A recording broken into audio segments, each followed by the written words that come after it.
Notre Père qui es aux cieux, que ton nom soit sanctifié, que ton règne vienne, que ta volonté soit faite sur la terre comme au ciel. Donne-nous aujourd'hui notre pain quotidien. Pardonne-nous nos fautes comme nous les pardonnons à ceux qui nous ont offensés. Ne nous laisse pas tomber dans la tentation, mais délivre-nous du mal, car c'est à toi qu'appartiennent le règne, la puissance et la gloire, au siècle des siècles. Seigneur, merci. Seigneur, merci. Seigneur, merci. Non pas moi, Seigneur, mais toi, toi seul. Non pas moi, Seigneur, mais toi, toi seul. Gloire à Dieu au plus haut des cieux et paix sur la terre parmi les hommes en tout lieu. Gloire à Dieu au plus haut des cieux et paix sur la terre parmi les hommes en tout lieu. Amen.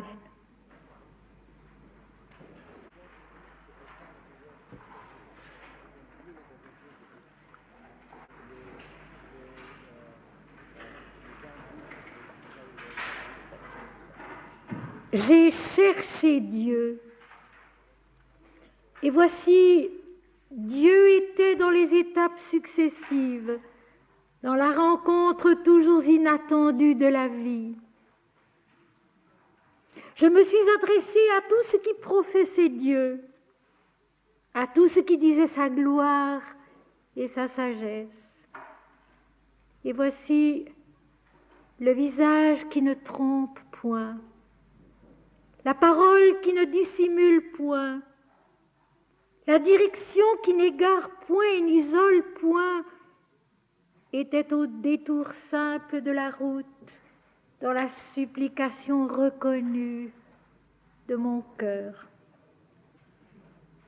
Car quelqu'un avait préparé le chemin, qui savait les particularités du pays et les relais où l'on dépose sa fatigue et son angoisse avant d'aller plus loin dans le voyage. Quelqu'un a fait de sa démarche la démarche de tous, afin qu'il n'y ait qu'une seule prière et un seul déplacement, une seule ouïe et une seule réponse sous le jour d'un unique regard de gloire. Quelqu'un a fait de sa hardiesse leur hésitation et de sa certitude leur ignorance. Et la mesure qui était infinie est devenue la connaissance étroite et subordonnée. Et la grandeur qui n'avait pas son origine dans la distance est devenue pareille à toutes les choses qui sont dans la distance et dans la joie de la condition. Quelqu'un s'est revêtu de la tournure du Verbe et de sa familiarité pour eux tous qui sont dans la tournure et dans les rapports de l'amitié. Quelqu'un s'est fait le voyageur qui n'avait pas besoin du voyage pour connaître et pas besoin du but pour comprendre. Avec eux tous, il s'est fait suppliant sur le chemin qui éloigne et sur le chemin qui ramène, afin que soit connue la distance et que disparaisse la contrée qui a été établie pour le voyage, afin que soit détruit tout ce qui se détourne et se distrait de la distance et crée ailleurs une dimension sans fondement. Quelqu'un a fait de la distance un parcours qui relie et s'est dissimulé enfin derrière la connaissance au cœur de tous, au cœur de tout, afin qu'ils le trouvent et qu'ils le voient, non plus sous les traits agrandis de leur propre visage, mais dans sa majesté qui est étrangère à leurs propos. Et voici, les yeux sont devenus sans fraude et les yeux ont connu la vision. Et voici, les yeux sont devenus sans fraude et les yeux ont connu la vision. Les mains sont devenues sans avidité, et les mains ont connu le travail qui ne paye point de la peine. Le cœur est devenu sans attente et le cœur a connu la dévotion. Le cœur est devenu sans attente et le cœur a connu la dévotion. Les pieds sont devenus sans timidité et les pieds ont connu la fatigue pour laquelle ils avaient été créés. Et toutes les facultés, également propices, également nécessaires, ont connu l'œuvre qu'elles avaient reçue en don d'accomplir et d'achever. Et toutes les facultés, également royales, également pures, ont connu l'œuvre gratuite où transparaît Dieu. Et toutes les facultés, également parfaites, chacune selon sa nature, également harmonieuse, chacune avec toutes les autres, ont connu le devoir où il n'y a ni perte ni récompense. Nul ne peut dire le chemin. Seul celui qui est devenu le chemin peut le donner et le reparcourir avec la même peine, avec le même amour, interminablement pour ceux qui sont en son commencement. Nul ne peut dire le chemin. Seul celui qui est devenu le chemin peut le donner et le reparcourir avec la même peine, avec le même amour, interminablement pour ceux qui sont en son commencement. Telle est la grâce, telle est la gloire et telle est la sagesse. Et celui en qui elles descendent ne peut plus les oublier, mais il oublie cela tout entier, qui donne du prix à l'existence de qui a choisi la mort pour bénéfice à ses travaux. J'ai cherché Dieu, et voici, Dieu était dans les étapes successives, dans la rencontre toujours inattendue de la vie. Je me suis adressée à tous ceux qui professaient Dieu, à tous ceux qui disaient sa gloire et sa sagesse.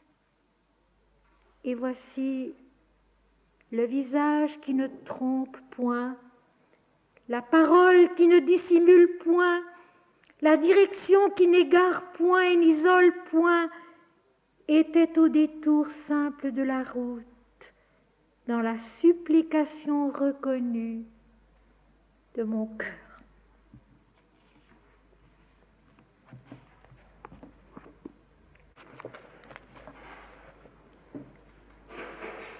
Ferme les yeux et que ton regard soit l'infini lumineux. Brise ton cœur et que ta vie soit la béatitude. Fais taire la sagesse, car elle est encore trop éloignée de lui. Immobile, ô Fils divin, demeure en celui qui est tout.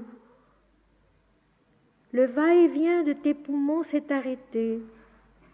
Tu ne respires plus, tu es l'existence parfaite.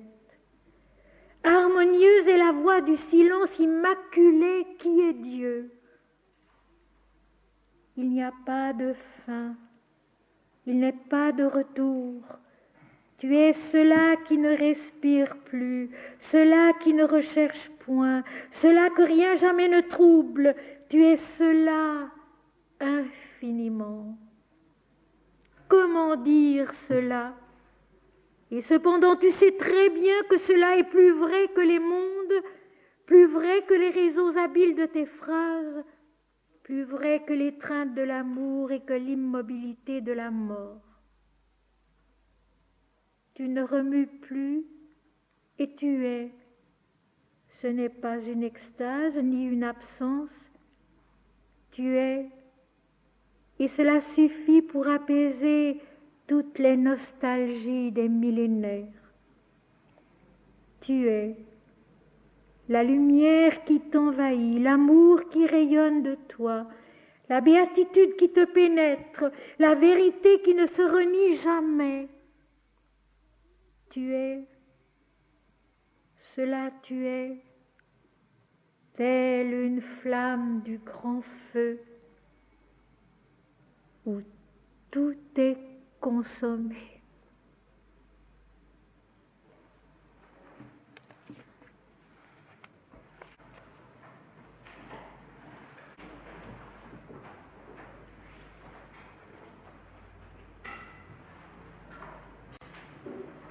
Apocalypse, chapitre 10.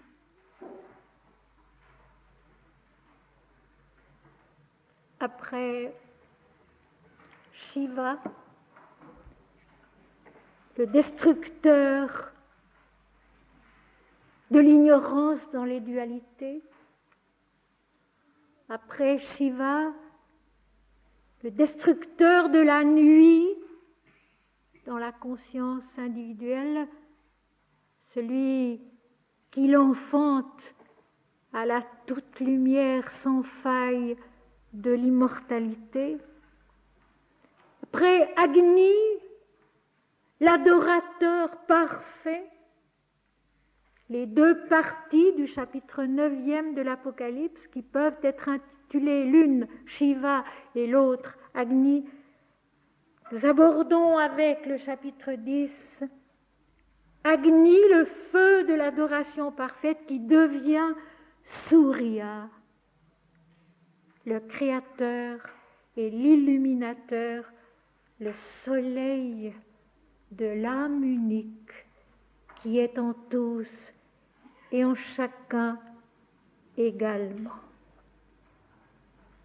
Le soleil de l'âme unique qui est en tous et en chacun également. Et il y a quelque chose de très beau. Il se passe d'ailleurs depuis le début de l'année constamment des rencontres de ce genre-là, des rencontres très hautes spirituellement. Ce soir, je vais vous parler de Surya à propos de l'Apocalypse, et vendredi soir à Grenoble, c'est la rencontre entre Kunti et Surya. Encore le soleil. Encore la toute lumière, créatrice et révélatrice de soi. C'est merveilleux, parce que c'est cela la vérité, mes amis. C'est cela l'unique vérité. La lumière, le soleil, la vie, en soi, en chacun, immortellement, la toute lumière de l'âme unique et parfaite. Nous en sommes donc à la 6e trompette du 7e sceau. Et ce sera une extase. Ce chapitre 10 est une extase, un samadhi, où en effet l'adoration aboutit à l'illumination. Et c'est intéressant de voir que tout au long de l'Apocalypse, il y a ainsi un travail, une montée et une plénitude dans la lumière. À différents moments, sur différents paliers de nous-mêmes, il y a toujours un travail qui doit s'opérer sur les 7 plans, une progression et une plénitude dans la lumière. Et ce soir, c'est d'ailleurs pourquoi je n'ai pas voulu arrêter le cours de ce semestre à la fin du chapitre 9, mais prolonger d'une soirée pour parler du chapitre 10, qui est la conclusion des chapitres 8 et 9, le samadhi, l'extase de ces 2 chapitres précédents. Il est donc vrai, je l'ai souvent dit, il est donc vrai que la plénitude lumineuse, la plénitude de quelque chose qu'on comprend totalement, se situe à tous les niveaux et revient à tous les niveaux lorsqu'un certain chemin, une certaine étape, et je rappelle que le mot sacrifice en sanskrit a ce sens-là, c'est une étape, un chemin à parcourir, une progression à réaliser. au bout d'un chemin, d'une étape, d'un sacrifice, mais au sens spirituel du terme et non pas au sens d'holocauste charnel, comme nous avons toujours l'impression que c'est le cas, nous encore en Occident, une étape, une progression de la conscience qui aboutit à une plénitude, à une extase. Je vis un ange puissant, je vis un autre ange puissant qui descendait du ciel enveloppé d'une nuée. Au-dessus de sa tête était l'arc-en-ciel et son visage était comme le soleil et ses pieds comme des colonnes de feu. Voilà. Après l'effacement dans l'inexistence de tous les paliers précédents, de toutes les images, de tous les noms, de toutes les formes qui sont maintenant dépassées dans la conscience mentale, apparaît un autre ange puissant, l'ange qui est donc le messager lumineux, le messager de l'âme, le messager du ciel, Angelos, le messager puissant, qui descendait du ciel enveloppé d'une nuée. La Bible, comme tous les grands textes sacrés du monde, a une terminologie à soi qui est mystique et qui est précise. Et dans la Bible, toutes les fois qu'il y a extase, qu'il y a apparition divine, il est question de la nuée. On peut s'en étonner. Moïse, au sommet du mont Sinaï, est enveloppé pendant 40 jours et 40 nuits dans la nuée de l'Éternel. À Marie, l'ange Gabriel annonce que l'Esprit Saint la couvrira de son ombre. Jésus, par ses disciples, est vu dans la transfiguration dans une nuée, une sorte de voile. C'est tellement vrai, c'est tellement juste. La lumière éclatante et toute puissante de l'Esprit de Dieu nous terrasserait. Dans l'Inde, Krishna, qui est l'étincellement de la lumière, a une peau de couleur bleue pour ceux qui le voient, atténuée, couverte elle aussi comme d'une nuée. Le divin, la toute lumière de l'esprit, se voilant légèrement pour que l'homme puisse supporter son éclat et ne pas en être ébloui, terrassé. Toute la miséricorde divine est dans ce mot nuée. L'ange, l'éclatement de la lumière qui vient maintenant apporter une sorte d'extase, de plénitude à celui qui voit, à celui qui entend, à celui qui est là à Patmos, qui reçoit l'apocalypse de Dieu, la révélation de Dieu en l'homme. L'ange descend du ciel, donc du haut de la lumière de la vérité, et il est enveloppé dans une nuée. Il atténue son éclat pour que la conscience incarnée puisse le recevoir, l'accueillir sans être terrassée par lui. Le messager de l'esprit vient, puissant, mais avec prudence, avec douceur. C'est une chose qu'il faut se rappeler. On a volontiers rendu dramatique et même tragique le développement spirituel, la démarche mystique. Le mystique est donc celui qui cherche l'union avec Dieu. Et la mystique, c'est l'union avec Dieu. On a volontiers donné un aspect dramatique et même tragique à cette démarche intérieure vers la fusion divine. Eh bien, mes amis, ce n'est pas juste, ce n'est pas vrai. C'est une démarche qui est faite d'autant de raison et de bon sens que de prudence, d'amour, de miséricorde et bien sûr de lumière, d'audace, de splendeur. mais à notre mesure. À notre mesure. Le vrai mystique, lui, est quelqu'un comme tout le monde, qui évolue dans la vie comme n'importe qui.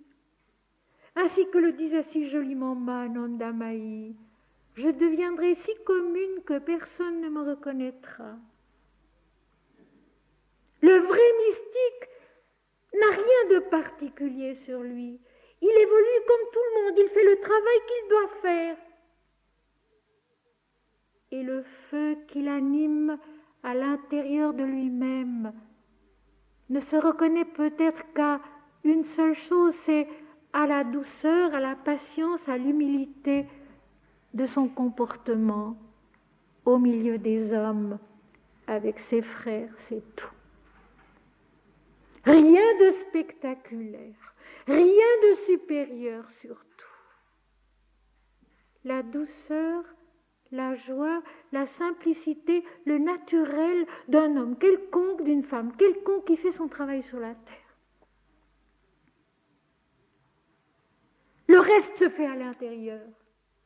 Et nous allons voir ici, tout de suite après, nous allons voir que dans la révélation de l'Apocalypse, cela est dit d'une très jolie façon dans 2-3 versets. Donc à l'intérieur même de la vision, l'ange est enveloppé dans une nuée, voilé légèrement, pour ne rien brusquer, pour ne rien détruire, pour ne rien forcer. Parce que s'il y a quelque chose qui est faux dans la vie mystique, c'est l'effort fait pour forcer. Tout vient à son heure, et ça aussi nous allons le rencontrer ce soir. Tout vient à son heure, c'est-à-dire à l'heure de Dieu. Donc nous n'avons rien à demander, nous n'avons rien à décider d'avance, nous n'avons rien à espérer d'une façon précise, nous avons à avancer et à attendre avec amour. Maintenant, il est l'heure, et après tous les bouleversements de la purification, un autre ange puissant descend du ciel, enveloppé d'une nuée, et au-dessus de sa tête était l'arc-en-ciel, la lumière unique, séparée en 7 couleurs, les 7 plans de la conscience et de la vie, dans ce mouvement de réconciliation entre le ciel et la terre que déjà connaissaient aussi les Grecs. L'arc-en-ciel, le signe de l'alliance, le signe de la réconciliation, et son visage était comme le soleil.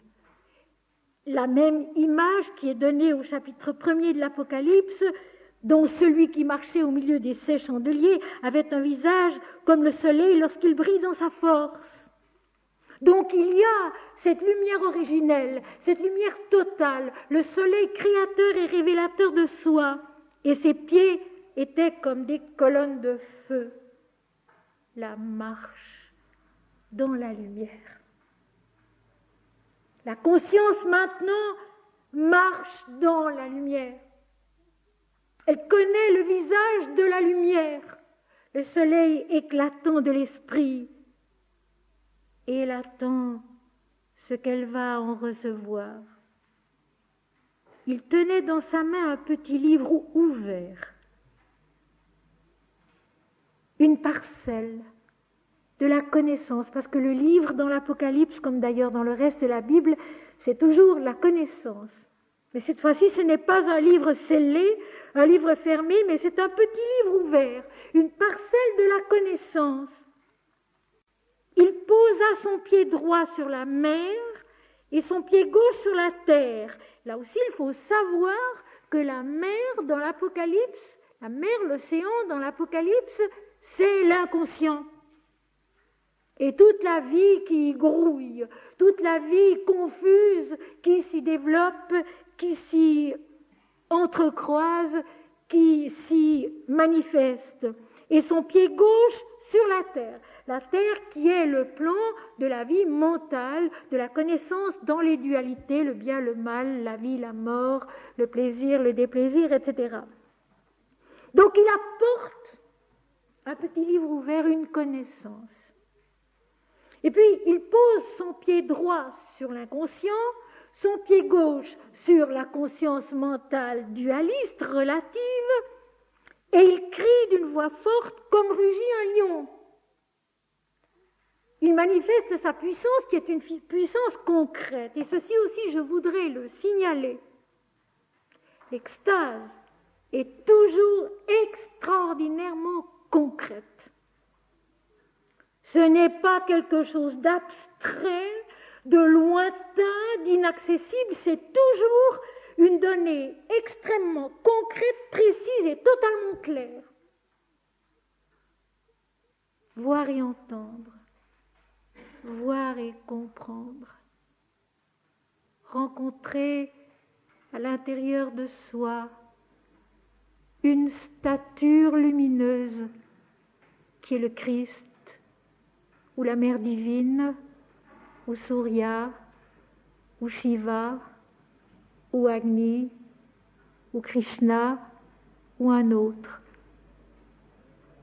Voir une lumière, une stature, une présence qui s'impose, qui est indiscutable et qui s'explique d'elle-même. Sans que nous ayons besoin de chercher, nous recevons et la présence, et la stature, et le type de lumière, et nous recevons l'intelligence, la parole qui explique, qui éclaire, la présence, la vision. Il n'y a aucune énigme, il n'y a aucun mystère particulier, il y a la vie. La vie qui se manifeste sous une certaine forme, la vie intérieure qui se présente à nous sous une certaine forme, avec parfois un certain regard, parfois pas, et surtout une intelligence puissante, une intelligence envahissante qui nous submerge, qui nous subjugue et qui nous permet de savoir ce que nous avons vu à l'intérieur de nous. Un autre ange, sur sa tête l'arc-en-ciel, le signe de la réconciliation des 7 plans de la conscience et de la vie avec l'infini du ciel, a un petit livre ouvert dans sa main, un pied sur l'inconscient, un pied sur la conscience relative, dominant donc toute l'incarnation et criant d'une voix forte. Et il crie d'une voix forte, comme rugit un lion, donc d'une façon qui est matériellement sensible. Il y a comme une incarnation dans l'extase. Plus tard, dans l'état suprême, il n'y a plus rien, il n'y a plus que la lumière, la toute lumière qui est la connaissance et la joie indivisiblement. Mais pour le moment, sur le parcours de l'extase, de la vision intérieure, il y a encore des formes, il y a encore des poids, il y a encore des noms, et il y a encore des formes reconnaissables, comme ici la puissance matérielle qui est celle de la voix du lion. Quand il cria, les 7 tonnerres firent entendre leur voix. Les 7 trompettes, les 7 tonnerres de ce 7e sceau qui a été ouvert par l'agneau. Et une deuxième fois, le terme va revenir, les 7 tonnerres qui font entendre leur voix. Il y a donc, dans cette vision de l'ange et sa voix qui donne l'ordre aux 7 trompettes, aux 7 tonnerres de faire entendre leur voix, il y a une révélation. Mais cette révélation ne nous est pas donnée. Et ceci est extrêmement important. Quand les 7 tonnerres eurent fait entendre leur voix, j'allais écrire. Vous vous rappelez qu'au premier chapitre de l'Apocalypse, l'ange, l'esprit, dit à Jean, à Patmos, écris. écrit et il écrit, non pas sous dictée, mais il conçoit en lui-même et puis il écrit ces lettres aux 7 églises. Il les vit, il vit ce qu'il a reçu de l'Esprit et puis il le transcrit du mieux possible. Et là, il s'apprête à écrire lui aussi. Mais j'entendis du ciel une voix qui disait « Scelle ce qu'ont dit les 7 tonnerres et ne l'écris pas. » Donc à ce moment-là, l'autre ange apparaît avec son arc-en-ciel, avec son visage qui était semblable au soleil, sa puissance qui domine l'inconscient et la conscience relative. Cet ange éveille les voix des 7 tonnerres, ces paroles qui subjuguent la conscience et révèlent ce qu'elles ont à dire. Et celui en qui tout cela se passe s'apprête à concevoir sur le plan mental ce qu'il a vu et entendu et à l'écrire. Et à ce moment-là, Dieu arrête sa main, Dieu lui met un doigt sur la bouche. Et ceci, mes amis, c'est tellement vrai et c'est tellement merveilleux.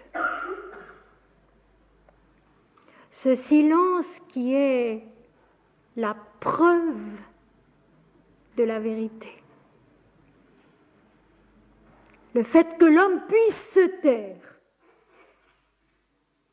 le fait que la conscience qui a été visitée par l'esprit puisse garder en elle-même, comme le dit l'hymne védique aux Ashvin, j'ai gardé cette pensée en moi.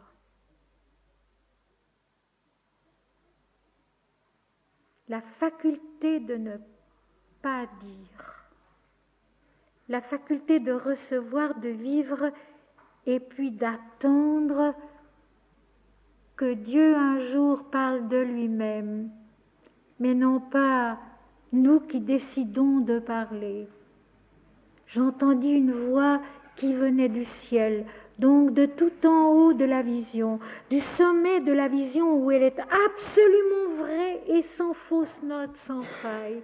Une voix qui descendait du ciel et qui me dit « Non, scelle ce qu'ont dit les 7 trompettes, les 7 tonnerres, et ne l'écris pas. »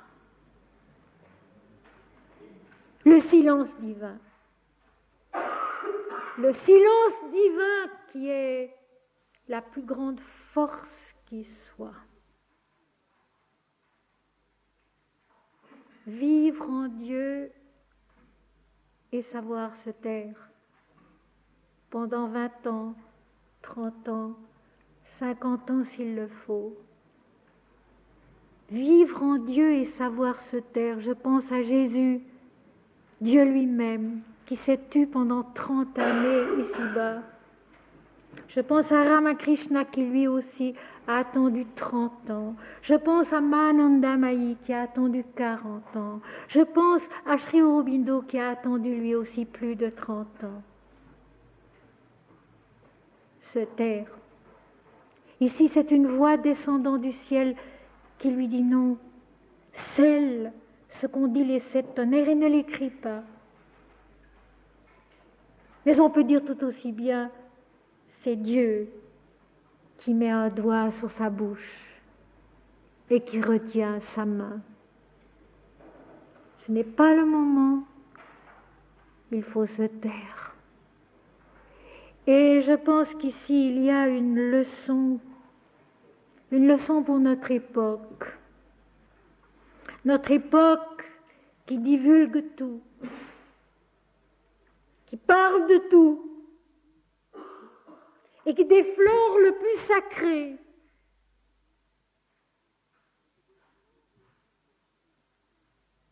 Ce silence dont la force nous est donnée par Dieu lui-même.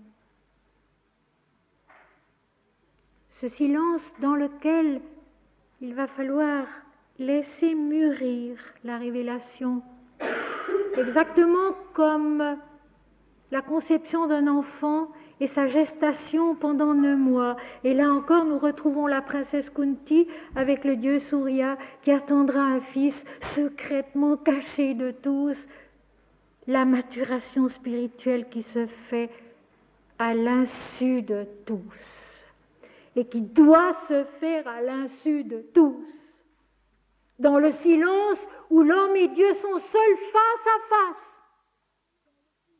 Ce que nous avions avec l'évangile selon saint Luc, samedi à Gier. Face à l'homme, Dieu. Au-dedans de soi.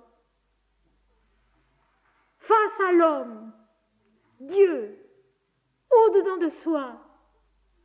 Et pas un mot sur le plan mental. Pas un mot. Se taire. L'Inde était fidèle à cela jusqu'à il n'y a pas si longtemps, mais elle a perdu cette vertu fondamentale, elle aussi pour le moment. Ça reviendra, mais pour l'instant, elle l'a perdue elle aussi. La propagande était une chose absolument interdite dans le domaine de la vie spirituelle et du yoga. Le prosélytisme, la propagande était une chose interdite. Laissez faire Dieu. Et mes amis, il fait. Il fait. Il n'y a pas besoin de craindre. Il fait. Et lorsque c'est lui qui fait, l'action est parfaite. Et elle ne dévie pas. Mais quand c'est l'homme qui veut faire, alors toutes sortes de difficultés interviennent, parce que ce n'est pas l'heure, ce n'est pas le moment. Nous allons voir tout cela dans ce merveilleux chapitre 10, par lequel je suis si content de terminer le passage de l'Apocalypse que nous avons étudié ensemble pendant ce semestre.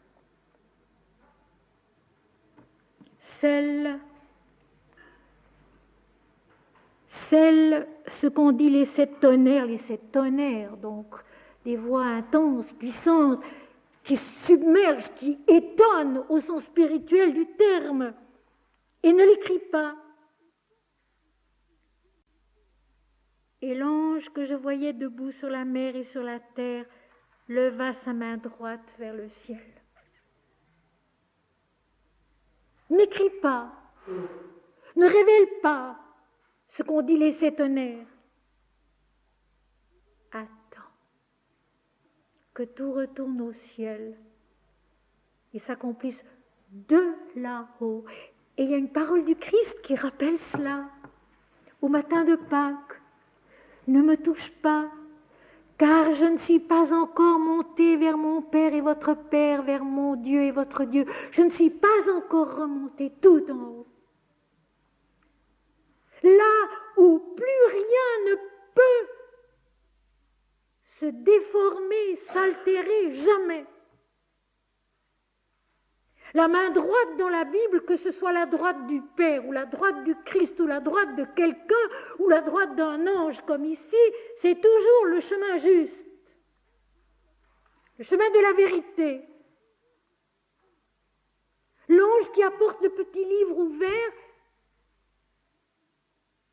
met un doigt sur la bouche, empêche la main d'écrire. C'est le silence sur la révélation des sept voix, des sept tonnerres. Mais avec son pied droit sur l'inconscient, avec son pied gauche sur la conscience relative, dominant la création, dominant l'incarnation à l'intérieur de la conscience qui voit, il donne la direction. Il leva sa main droite vers le ciel. Dieu, seulement Dieu. Dieu, seulement Dieu. Mes amis, c'est la garantie absolue. C'est la seule garantie parfaite et qui ne nous trompera jamais. Dans tout ce que nous faisons, dans tout ce que nous disons, dans tout ce que nous tentons, dans tout ce que nous pensons, dans tout ce que nous espérons, dans nos prières, dans nos travaux, dans nos combats, si nous ne regardons qu'à Dieu seul. Dieu seul, mon Dieu, et j'ai cessé d'être. Non pas moi, Seigneur, mais toi, toi seul, mon Seigneur et mon Dieu, notre Père qui es aux cieux. Nous savons, nous sentons que nous nous sortirons de tous les mauvais pas, que nous nous guérirons de tous les maux, que nous nous corrigerons de toutes les erreurs, que nous triompherons de toutes les peines. Et Dieu sait s'il y a des peines qui sont dures et douloureuses ici-bas.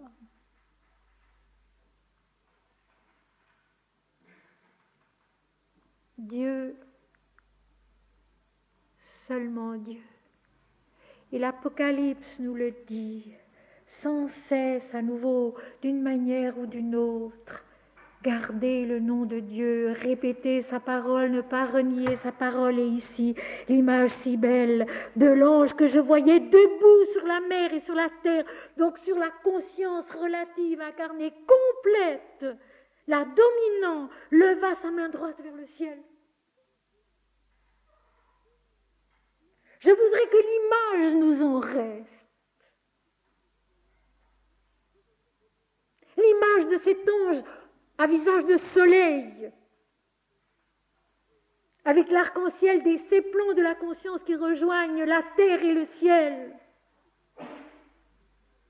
Cet ange puissant et rayonnant qui dit, n'écris pas, garde la révélation des sept honneurs. Fulgurante, subjugante, garde-la, ne la dis pas, et elle n'est dite nulle part, cette révélation dans l'Apocalypse.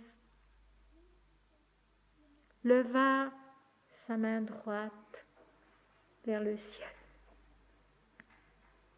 La seule démarche sûre, mes amis, c'est celle-là. J'ai cherché Dieu. La seule démarche sûre, c'est celle-là. J'ai cherché Dieu. Et voici, Dieu était partout. C'est ça qui est merveilleux. J'ai cherché Dieu. Et on peut résumer toute la suite du poème que je vous ai lu dans les Sentiers de l'âme. Et voici, Dieu était partout. La main de l'ange levée vers le ciel. Et il jura, par celui qui vit au siècle des siècles, qui a créé le ciel et les choses qui y sont, la terre et les choses qui y sont, et la mer et les choses qui y sont. Il jura. Il promet. Sa main droite levée vers le ciel. Par le Créateur, par Surya, le soleil matériel et spirituel, par le Créateur et le révélateur de soi, qui a créé le ciel et les choses qui y sont, la terre et les choses qui y sont, la mer et les choses qui y sont, tout ce qui est, tout ce qui vit, qui est de sa substance, de sa lumière, dont il est le Créateur et dont il est aussi l'accomplissement.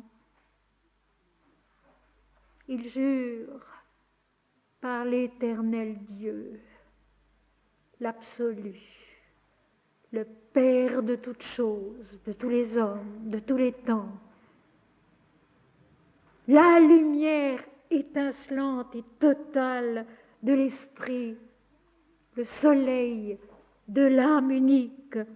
Il jura qu'il n'y aurait plus de temps. Il jura qu'il n'y aurait plus de temps, mais qu'au jour de la voix du septième ange, quand il sonnerait de la trompette, le mystère de Dieu s'accomplirait comme il l'a annoncé à ses serviteurs les prophètes. Et voici un texte à bien comprendre, jusqu'au fond et jusqu'en haut, et pas seulement sur le petit niveau très restreint de notre intelligence mentale dualiste. Il faut cette fois-ci regarder très haut, très loin, parce que le temps et l'espace sont dépassés, la relativité du mental sont dépassées. Quand l'ange jure par le Créateur et l'illuminateur de l'univers entier, de tout ce qu'il habite, qu'il n'y aurait plus de temps, il rejoint ce qui sera la toute dernière parole de l'Apocalypse. Voici, je viens bientôt. Voici, je viens bientôt. Et ce bientôt, apparemment, il n'est jamais venu, il n'est pas encore venu, nous l'attendons encore. Et pourtant même Jésus avait déjà dit à ses disciples, je vous le dis en vérité, parmi ceux qui sont ici, il en est qui ne mourront point sans que la gloire de mon Père éclate.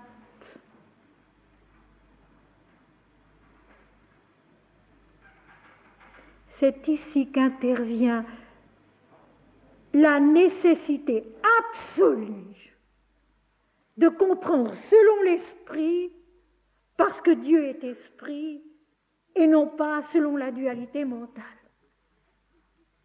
C'est l'évidence, c'est la logique même. Seulement voilà, cette évidence et cette logique même, c'est le mystique qui en a la clé. Ce n'est pas l'homme de raison. C'est le mystique qui en a la clé. C'est l'amour du mystique qui en a la clé. Ce n'est pas l'homme de raison, bien que la raison ne soit pas du tout détruite et réprouvée chez le mystique, au contraire, elle est accomplie, mais elle est accomplie plus haut. Il n'y aurait plus de temps. Eh bien, je vais traduire. Dieu, la révélation de Dieu en l'homme, c'est l'immédiateté de l'illumination qui nous attend au fond de nous-mêmes. Toujours. Nous pouvons y accéder n'importe quand. L'immédiateté ineffaçable de l'illumination qui attend notre conscience au fond d'elle-même. Et quand Jésus termine l'Apocalypse en disant « Je viens bientôt », c'est cela qu'il veut dire aussi « Je suis l'immédiat en vous ». Celui qui peut toujours se trouver, celui qui peut toujours être connu, celui qui peut toujours être vu, qui ne s'efface jamais, qui ne s'en va jamais, la base de votre être, sa constitution, sa substance, la lumière. Et quand la conscience incarnée, au bout de tant et tant et tant de purification que nous avons vu au chapitre 8 et 9, et déjà avant, parvient à ce moment-là, elle sait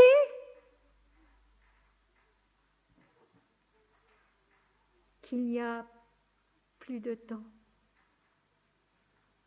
que le temps s'efface, que l'espace n'est pas, que nous sommes l'éternité, que nous sommes l'infini. Ce que l'Inde raconte par ces deux petites histoires que j'ai déjà souvent racontées, que je veux juste rappeler ce soir. Les deux yogins qui cherchent Dieu en méditant, et le Seigneur Narada qui vient se promener sur la terre pour voir un peu ce que font les hommes, et qui rencontre le premier yogin qui avait médité tant et tant qu'une termitière s'était bâtie au-dessus de son corps, qu'il n'y avait plus que sa tête qui sortait, et qui méditait pour parvenir à l'illumination, pour connaître Dieu. Et il arrête le Seigneur Narada et il lui dit « Mais Seigneur Narada, combien de temps dois-je encore méditer pour parvenir à l'illumination ?» Et le Seigneur Narada, en passant son chemin, lui répond « Encore autant de temps que tu as passé à méditer jusqu'ici. » Et mon pauvre yogin continue à méditer en se disant que c'est bien long. Et puis un peu plus loin, le seigneur Narada trouve un autre yogin qui méditait depuis des temps et des temps en sautant d'un pied sur l'autre et en répétant le nom de Ram. Et ce yogin aussi lui demande, Seigneur Narada, combien de temps dois-je méditer encore pour parvenir à l'illumination, à la connaissance de Dieu? Et le Seigneur Narada, en passant son chemin, lui répond également, encore autant de temps que tu as passé à méditer jusqu'à maintenant. Oh, répond le yogin, ce n'est rien. À l'instant même, le temps n'est plus. Et il connaît Dieu. Quand le temps est devenu l'amour infini et total, alors il n'est plus. Quand le temps est devenu l'amour infini et total, alors il n'est plus. L'ange, avec sa main droite levée vers le ciel, jure, par l'éternel Dieu créateur et révélateur de soi, dans la manifestation, dans la création, qu'il n'y aurait plus de temps. La fin du temps dans notre conscience. La fin du temps dans notre conscience. Parce que le temps est devenu l'amour. Et que dès lors il n'est plus. Et alors il ajoute, mais il faut bien comprendre, au jour de la voix du 7e ange, donc l'ouverture du 7e plan de la conscience dans la vision, c'est donc déjà 7 fois. Encore une fois, 7 fois, nous en sommes donc à l'ouverture du 7e sceau, nous arriverons à la 7e trompette, au 7e ange du 7e sceau, donc 7 fois 7 plus 1, l'unité. Au jour de la voix du 7e ange, c'est-à-dire au moment où la conscience incarnée dans l'extase parviendra à cet épanouissement qui est l'ouverture de la 7e trompette. Quand il sonnerait de la trompette, le mystère de Dieu s'accomplirait comme il l'a annoncé à ses serviteurs les prophètes. Alors ce mystère de Dieu, il se trouve écrit au chapitre 11, verset 15, « Le royaume du monde est remis à notre Seigneur et à son Christ, et il régnera au siècle des siècles. » Autrement dit, toute la souveraineté est à Dieu, Dieu seul, tout est un, tout est Dieu, tout est Christ qui est Dieu lui-même. C'est l'illumination de l'unité spirituelle, où tout est un, où tout est Dieu, le mystère,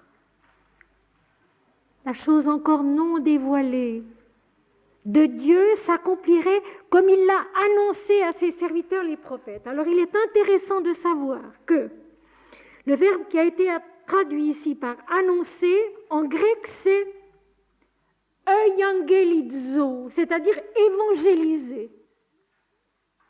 Dans l'Ancien Testament,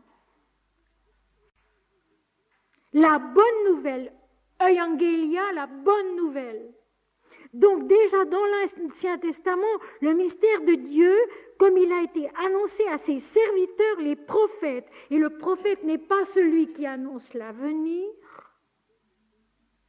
mais celui qui dit ce qui est au nom de Dieu, prophémie en grec, qui veut dire parler au nom de, devant, et c'est toujours au nom d'un Dieu en Grèce aussi. Donc, la bonne nouvelle qui a été annoncée, l'évangélisation qui a déjà été faite aux prophètes.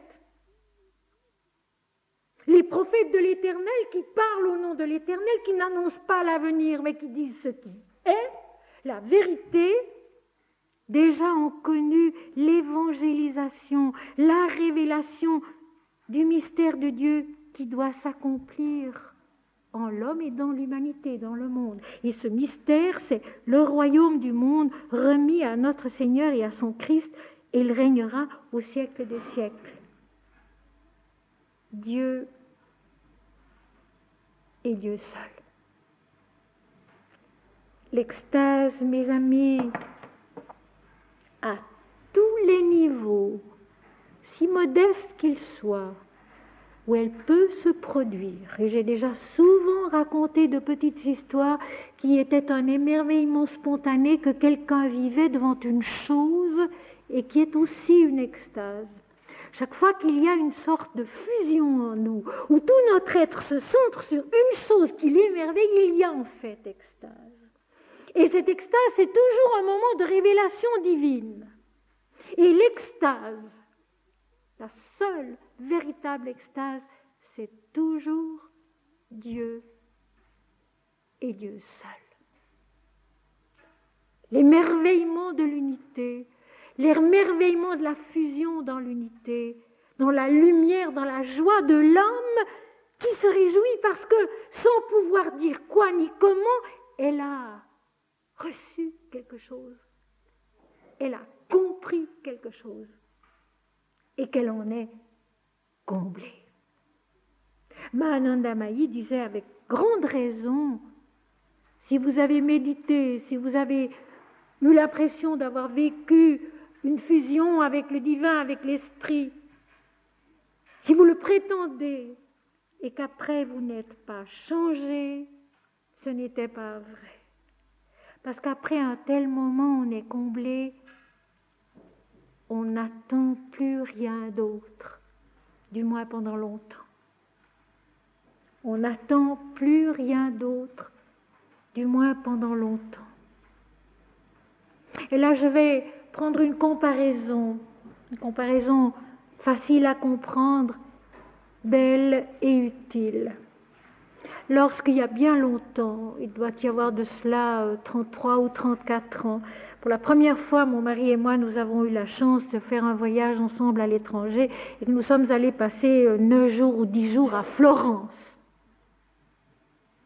Florence, une ville exceptionnellement belle et harmonieuse, dont la lumière déjà a quelque chose de mystique, d'extatique, la lumière de Florence, et puis l'architecture de Florence, l'équilibre dans les formes, ces immenses palais qui ont l'air légers, et alors les musées, les couvents, tous ces tableaux ruisselants d'or des primitifs, exprimant la vie de l'esprit d'une façon si belle, si noble, si juste, si vraie, si vécue. Quand nous en sommes revenus, au bout, je dis bien, de 9-10 jours, c'était court, pendant des mois, nous n'avons eu envie ni d'aller à un concert, ni d'aller à un spectacle, ni d'aller au cinéma, surtout pas. Nous étions comblés. Comblé par une beauté qui disait Dieu. Mon mari, lui, qui est très différent de moi, parcourait toutes les salles, voulait tout voir, tout connaître, était émerveillé. Moi, je restais 2 heures devant un même tableau. Mais nous avons reçu autant l'un et l'autre. Et c'était si beau, et c'était si parfait, et c'était Dieu. Un moment dont l'intensité, dont la plénitude nous comble. Et voyez-vous, mes amis, si on voulait donner une définition de l'extase, du samadhi, je dirais simplement que c'est une intensité supérieure, très supérieure de la conscience.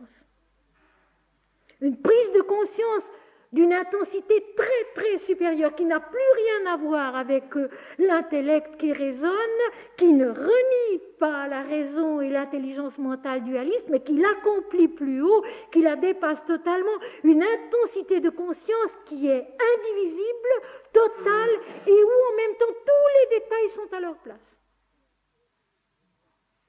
Quand on en revient, tout est juste, tout est à sa place, il n'y a plus rien à dire.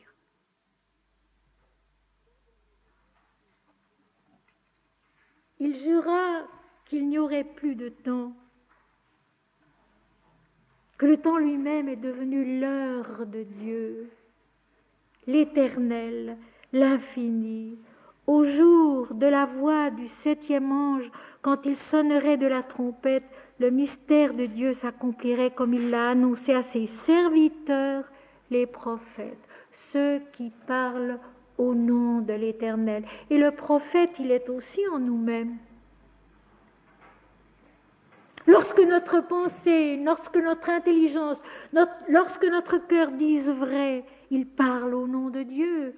Et ils sont le prophète de l'Éternel en nous, jusqu'au moment du dernier prophète, Saint Jean-Baptiste, et alors apparaît le Fils de Dieu en nous.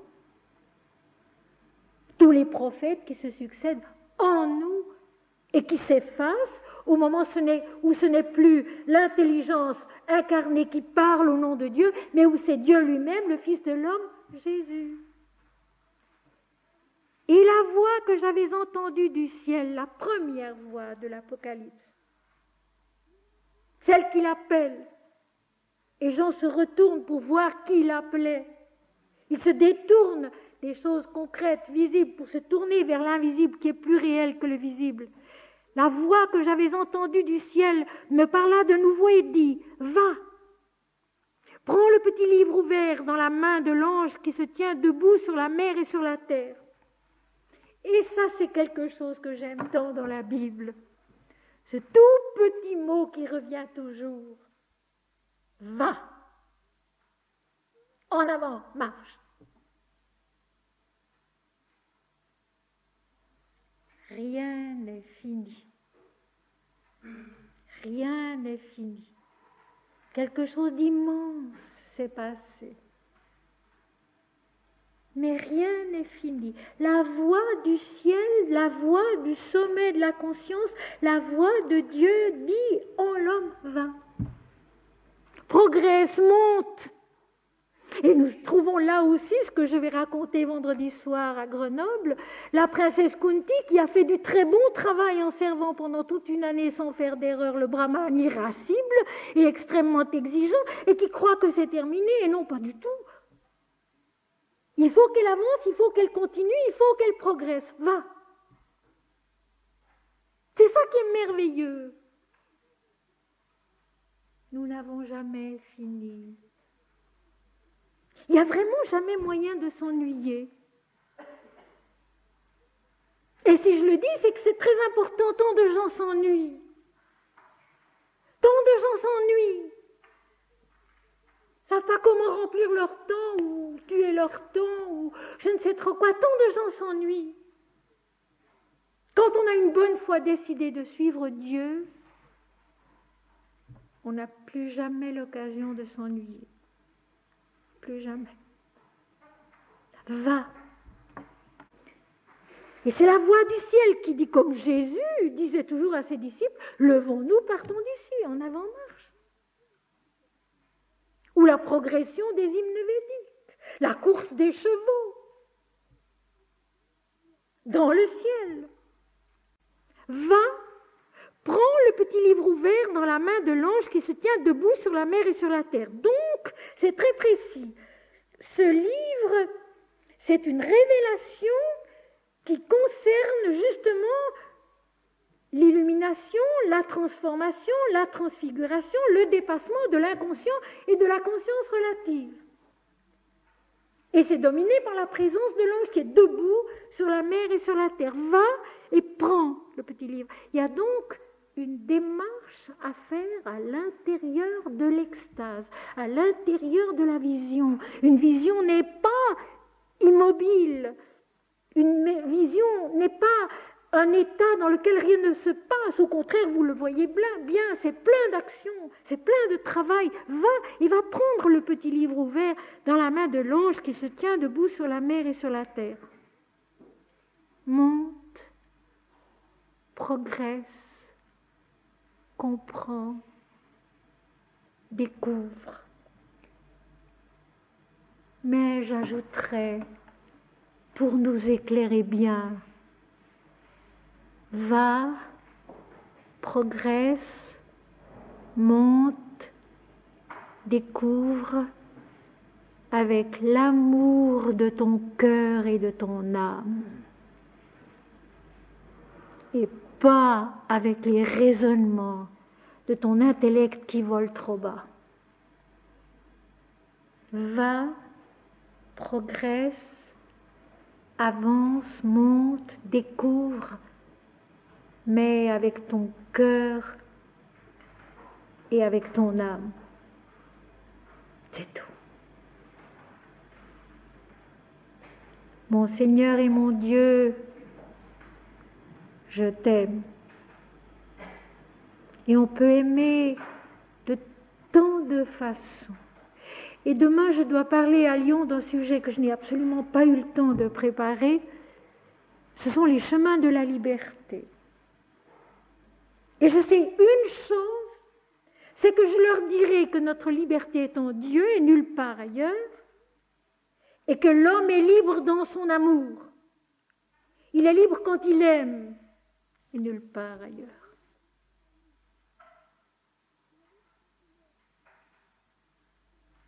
Va, prends le livre dans la main de l'ange, avance, monte, progresse, avec ton cœur, avec ton âme, qui te révéleront tout ce que tu as besoin de savoir. Et j'allais vers l'ange en lui disant de me donner le petit livre. Et il me dit, prends-le et avale-le. Donc il ne s'agit pas d'une compréhension intellectuelle, d'un livre à lire, mais d'un livre à assimiler, à devenir. Un livre qui doit devenir la chair de notre chair, la vie de notre corps et de notre esprit.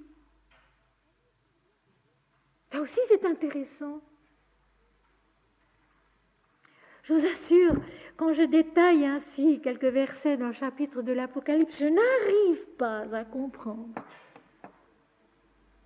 qu'on se soit borné plus ou moins une fois pour toutes, sauf probablement dans le secret de certains couvents et de certains cœurs qui ont cherché à dire, bon, l'Apocalypse, c'est l'annonce de la fin de Jérusalem, de sa destruction par Titus en l'an 70. Je n'arrive pas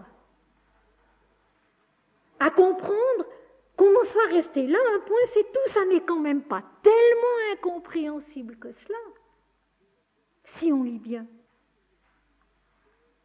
Si on lit bien, tout de même, prends le petit livre et avale-le.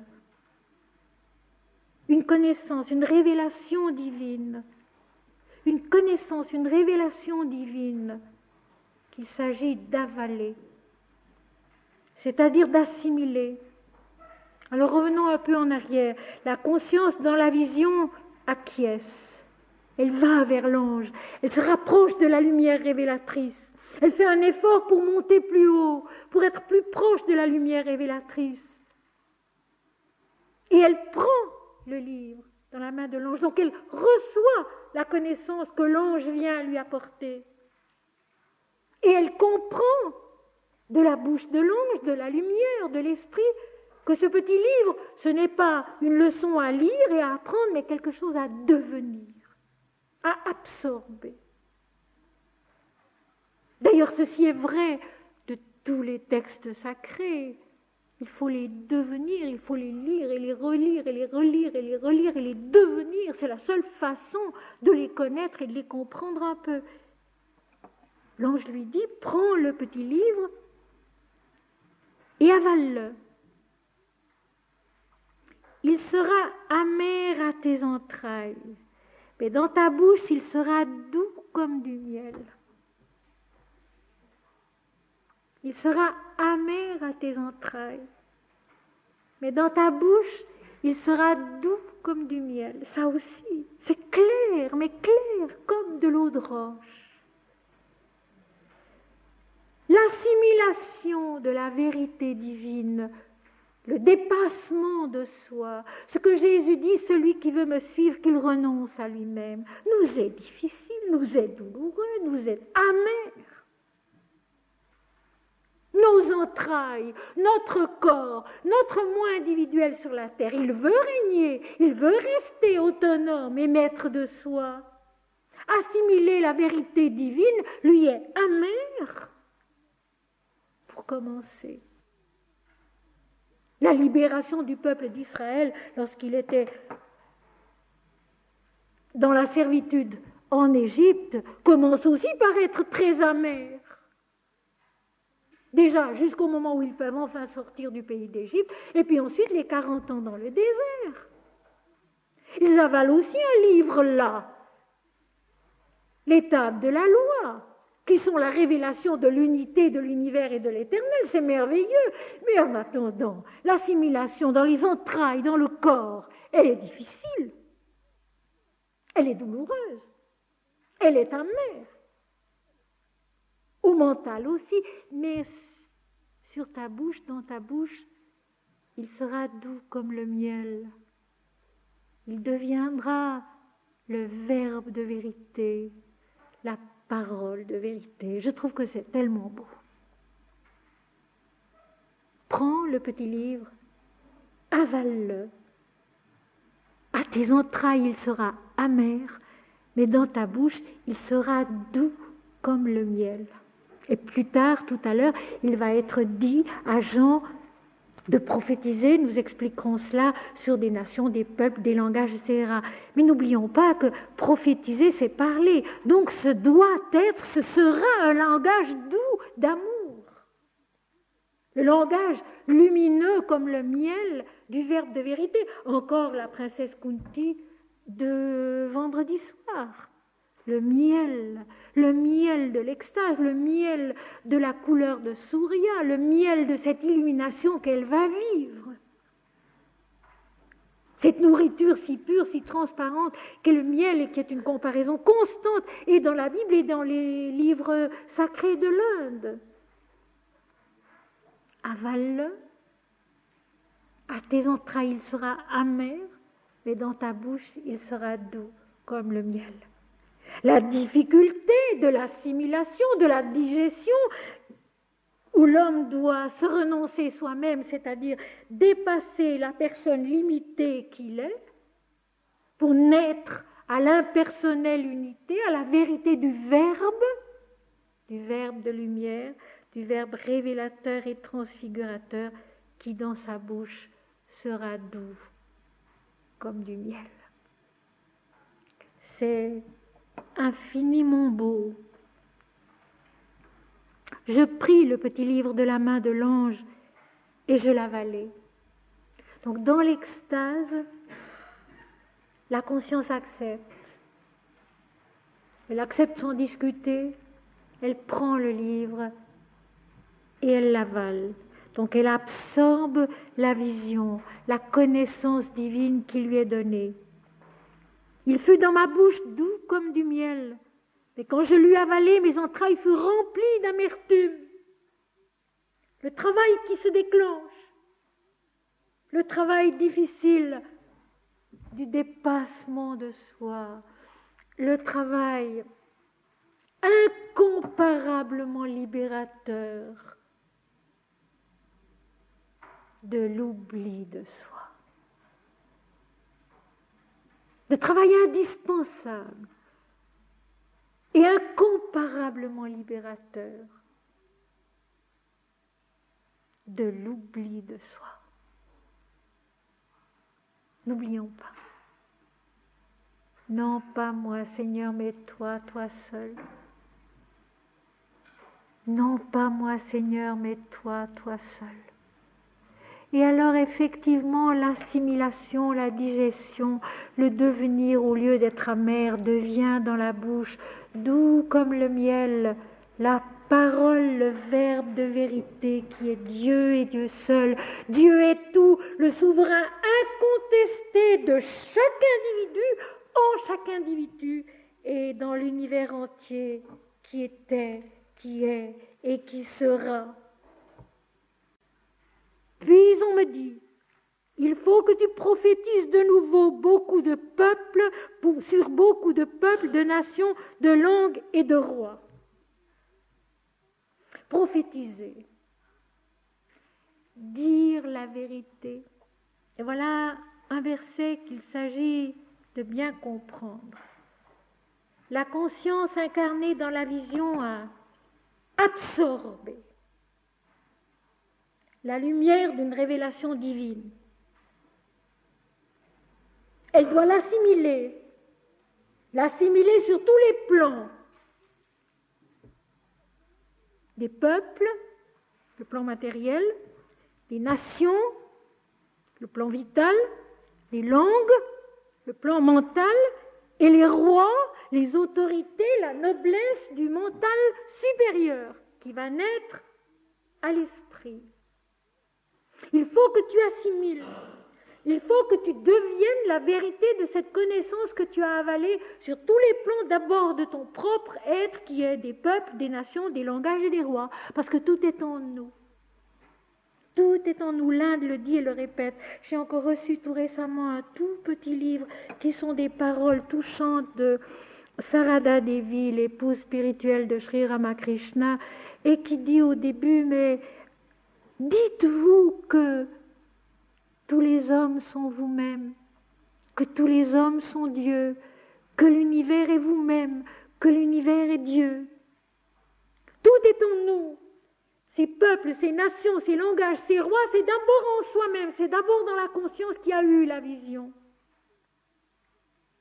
Assimiler, transmettre, prophétiser, dire ce qui est vrai, éternellement. C'est ça la prophétie, c'est ça prophétiser, parler au nom de Dieu, dire ce qui est, et par conséquent ce qui arrivera. Mais non pas annoncer des événements dans la dualité du temps, puisqu'il est dit précédemment qu'il n'y aurait plus de temps. Donc nous avons dépassé le temps. Nous avons dépassé la notion mentale de l'espace et du temps. Prophétiser sur des peuples, des nations, des langages et des rois, c'est devenir sur tous ces plans, le matériel, le vital, le mental supérieur, la révélation du petit livre. Et puis n'oublions pas la révélation des 7 tonnerres que nous ne connaissons pas. D'ailleurs, du petit livre, il n'est pas dit grand-chose non plus. Une révélation divine. Et qui va être formulée donc plus loin, je vous l'ai déjà lu, le royaume du monde est remis à notre Seigneur et à son Christ, et il régnera au siècle des siècles. La souveraineté absolue de Dieu en nous et dans le monde. Donc ce que devient celui qui a vécu la vision, il doit le vivre en lui-même et le transmettre au monde. À tous les peuples, à toutes les nations, à tous les langages, aux rois, aux autorités de la terre, qui ne sont jamais oubliés jusqu'à la fin de l'Apocalypse. Les nations, les peuples, les langages, les rois, les autorités, les dignités ne sont jamais oubliés. Ils entrent dans la transfiguration. Tout ce qui fait l'homme est transfiguré dans l'esprit. Devient, soit et prophétise, c'est-à-dire témoigne, mais témoigne non pas en allant proclamer des choses devant les hommes qui les condamnent, proclame en étant toi-même la révélation de Dieu sur la terre de plus en plus. Savez-vous, mes amis, que c'est cela notre seul rôle ici-bas? Que c'est cela notre seul vrai destin, à tous, noir, jaune, blanc, rouge. C'est notre seul destin, c'est notre seul rôle ici-bas, mes amis, de devenir ici-bas peu à peu, très tranquillement, tout modestement dans son coin, la révélation de Dieu de plus en plus. Et voilà pourquoi les mensonges sont si graves.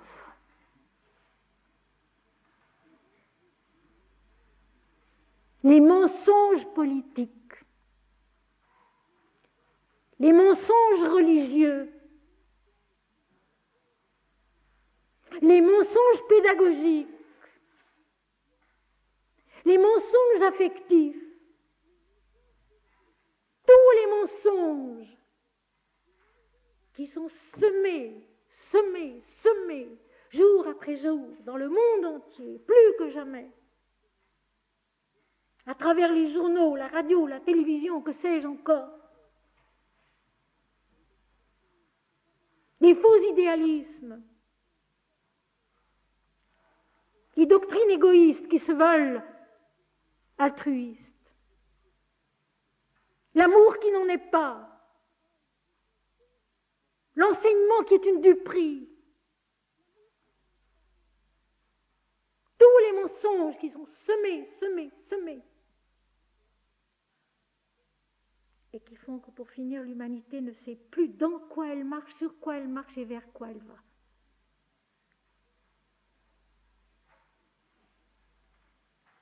Notre rôle est de prophétiser, c'est-à-dire de se taire ou de parler au nom de Dieu,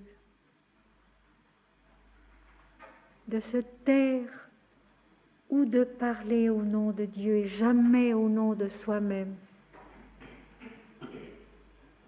Et jamais pour son succès personnel, sa réussite personnelle, mais pour la marche en avant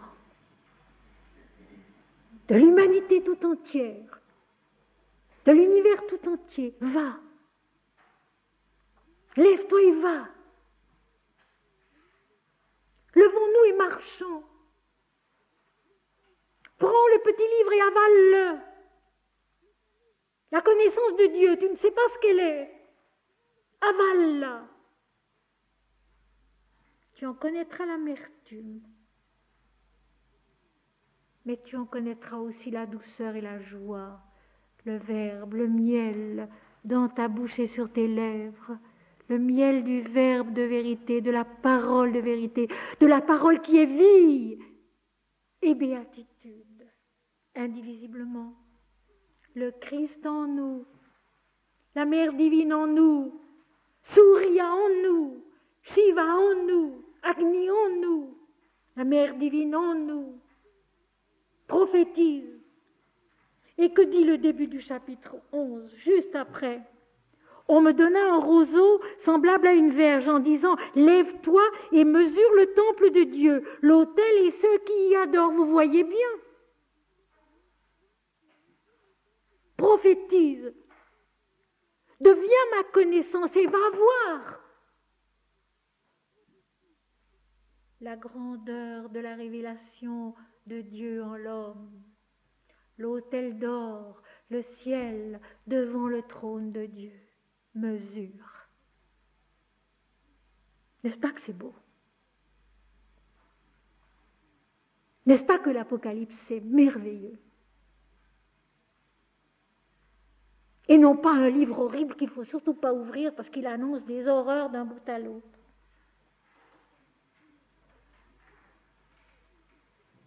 N'est-ce pas que c'est beau? Et ce qui est peut-être plus beau encore, mes amis, c'est que c'est absolument vrai. Et que cela peut se vérifier par n'importe qui, dans la conscience et dans l'amour de n'importe qui.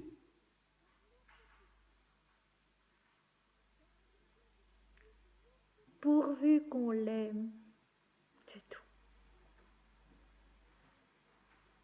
Pourvu qu'on l'aime, c'est tout. Pourvu qu'on aime Dieu sans savoir ce qu'il est.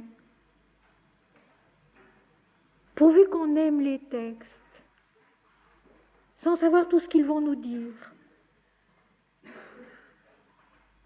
Pourvu qu'on aime les hommes, quels qu'ils soient et n'importe comment ils se présentent à nous.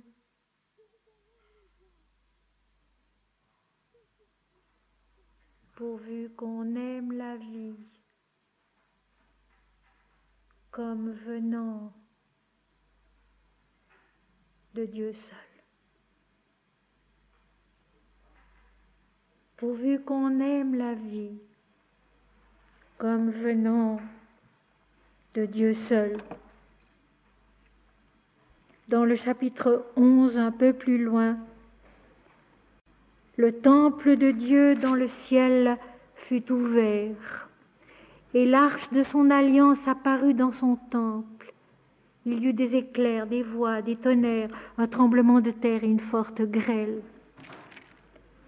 Le temple de Dieu dans le ciel fut ouvert, et l'arche de son alliance apparut dans son temple. Donc, la réunion de l'Ancien et du Nouveau Testament, alors qu'on s'obstine à les séparer.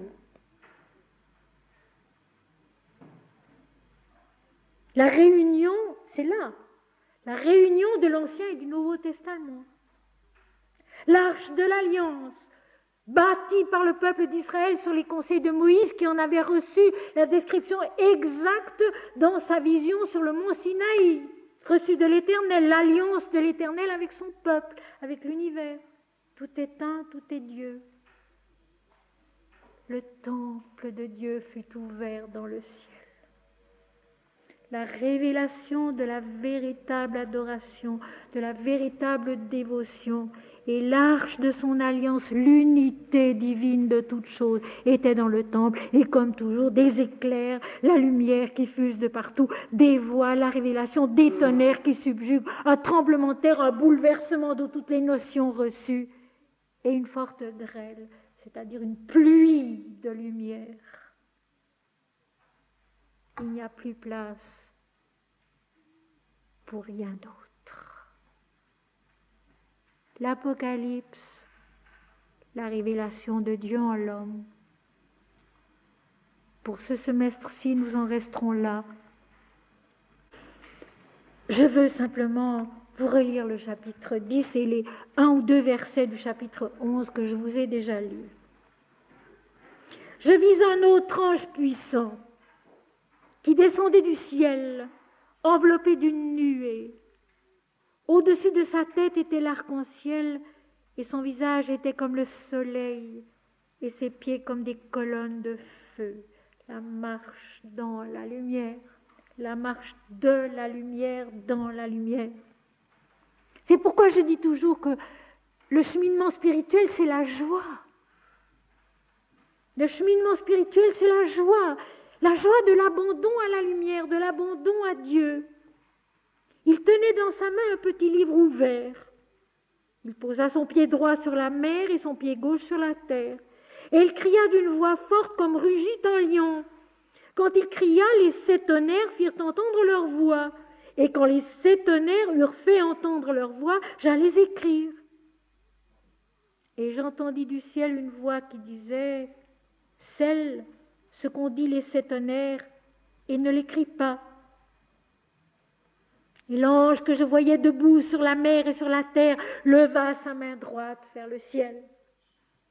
Et il jura par celui qui vit au siècle des siècles, qui a créé le ciel et les choses qui y sont, la terre et les choses qui y sont, la mer et les choses qui y sont, qu'il n'y aurait plus de temps, mais qu'au jour de la voix du 7e ange, quand il sonnerait de la trompette, le mystère de Dieu s'accomplirait comme il l'a annoncé à ses serviteurs les prophètes. Et la voix que j'avais entendue du ciel me parla de nouveau et dit « Va, prends le petit livre ouvert dans la main de l'ange qui se tient debout sur la mer et sur la terre, qui domine l'inconscient et la conscience relative, dualiste. Et j'allai vers l'ange en lui disant de me donner le petit livre. Et il me dit « Prends-le et avale-le. Il sera amer à tes entrailles, mais dans ta bouche il sera doux comme du miel. » Je pris le petit livre de la main de l'ange et je l'avalai. Il fut dans ma bouche doux comme le miel. Et quand je l'eus avalé, mes entrailles furent remplies d'amertume. Puis on me dit, il faut que tu prophétises. Il faut que tu deviennes de nouveau sur beaucoup de peuples, de nations, de langues et de rois, sur tous les plans de la conscience et de la vie. Il faut que tu assimiles et que tu chantes la vérité de la révélation. On me donna un roseau semblable à une verge en disant « Lève-toi et mesure le temple de Dieu, l'autel et ceux qui y adorent. » Le royaume du monde est remis à notre Seigneur et à son Christ, et il régnera au siècle des siècles. Le temple de Dieu dans le ciel fut ouvert, et l'arche de son alliance apparut dans son temple. Il y eut des éclairs, des voix, des tonnerres, un tremblement de terre et une forte grêle. Le temple de Dieu dans le ciel fut ouvert et l'arche de son alliance apparut dans son temple. Voilà, mes amis, nous sommes à peu près à la moitié du livre de l'Apocalypse. L'évangile de la connaissance et de la miséricorde, son message immortel, la révélation de Dieu en l'homme.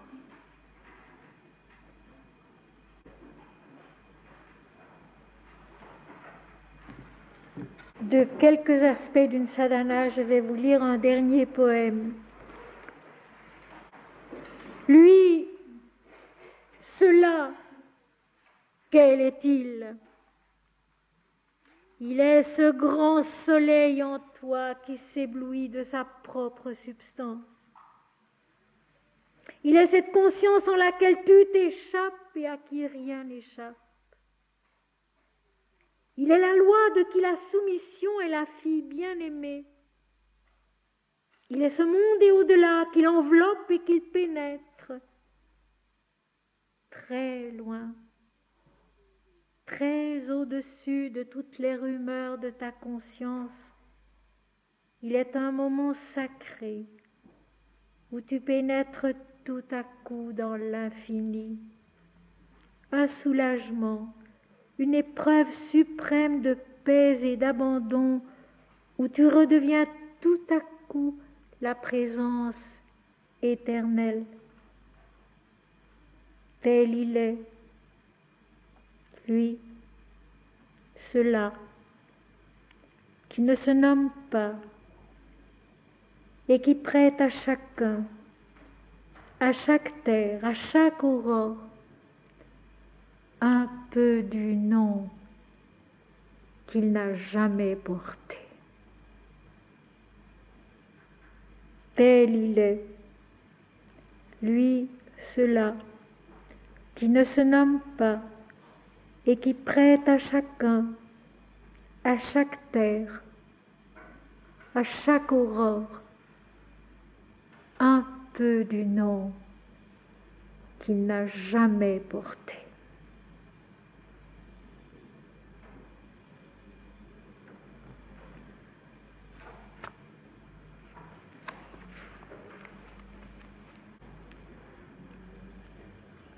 C'est beau, c'est grand, c'est vrai. Il n'est certes pas facile d'en garder tous les jours et à chaque instant, dans toutes les circonstances, l'étincelle en soi. Mais il y a un moyen qui permet d'y revenir. C'est de répéter le nom du Seigneur. Mon Seigneur et mon Dieu, mon Seigneur et mon Dieu, notre Père qui es aux cieux. Om Shri Ram, Jai Ram, Jai Jai Ram. Om Shri Ram, Jai Ram, Jai Jai Ram. Om Shri Ram, Jai Ram, Jai Jai Ram. Ça devient une habitude qui se réveille spontanément en nous au bout d'un certain temps. Et cela aide infiniment et sûrement. Rappelons-nous, Dieu et Dieu seul, cela aide infiniment et sûrement.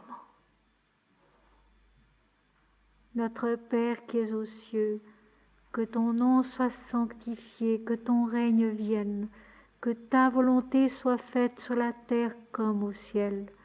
Donne-nous aujourd'hui notre pain quotidien. Pardonne-nous nos fautes comme nous les pardonnons à ceux qui nous ont offensés. Ne nous laisse pas tomber dans la tentation, mais délivre-nous du mal.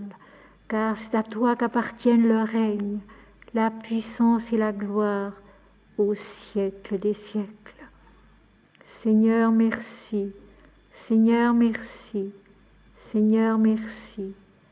Non pas moi, Seigneur, mais toi. Non pas moi, Seigneur, mais toi, toi seul. Gloire à Dieu au plus haut des cieux et paix sur la terre parmi les hommes en tout lieu. Gloire à Dieu au plus haut des cieux et paix sur la terre parmi les hommes en tout lieu. Amen.